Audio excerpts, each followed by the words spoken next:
سكن الأنبياء هي أرض فلسطين. نبي الله إبراهيم هاجر إلى أرض فلسطين. نبي الله لوط نجاه الله من العذاب بعد أن ترك قومه وهاجر إلى أرض فلسطين. نبي الله داود عاش في أرض فلسطين وبنى محرابه في أرض فلسطين. وأن عن ولده نبي الله سليمان إنه قد حكم العالم بأكمله من أرض فلسطين. والنملة التي تكلمت مع نبي الله سليمان كانت في قرية النمل في أرض فلسطين. نبي الله زكريا بنى محرابه في أرض فلسطين. نبي الله موسى بن عمران طلب من قومه أن يدخلوا الأرض المقدسة وهي أرض فلسطين، وسموها بالأرض المقدسة لأنها طاهرة مطهرة إلى يوم الدين. نبي الله عيسى بن مريم لادته على أرض فلسطين. السيدة مريم وهي في أشد حالات ضعف المرأة لما هزت بجذع النخلة كانت في أرض فلسطين. المسيح الدجال ستكون نهايته في أرض فلسطين. يأجوج ومأجوج ستكون نهايتهم أيضا على أرض فلسطين. أرض المحشر والمنشر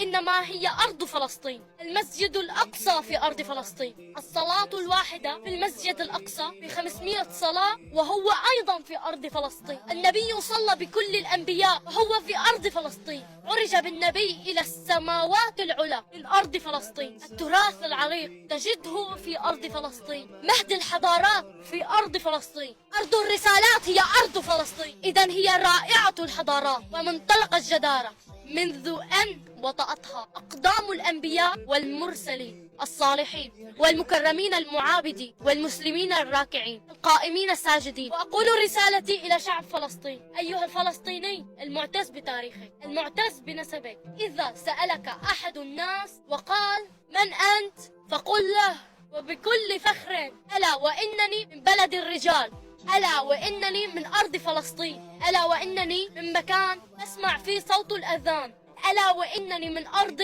قد انتشر فيها الإيمان، ألا وإنني من قد أرضعتني من لبن الحرية، وأب علمني حب فلسطين من الأبجدية. وبكل فخر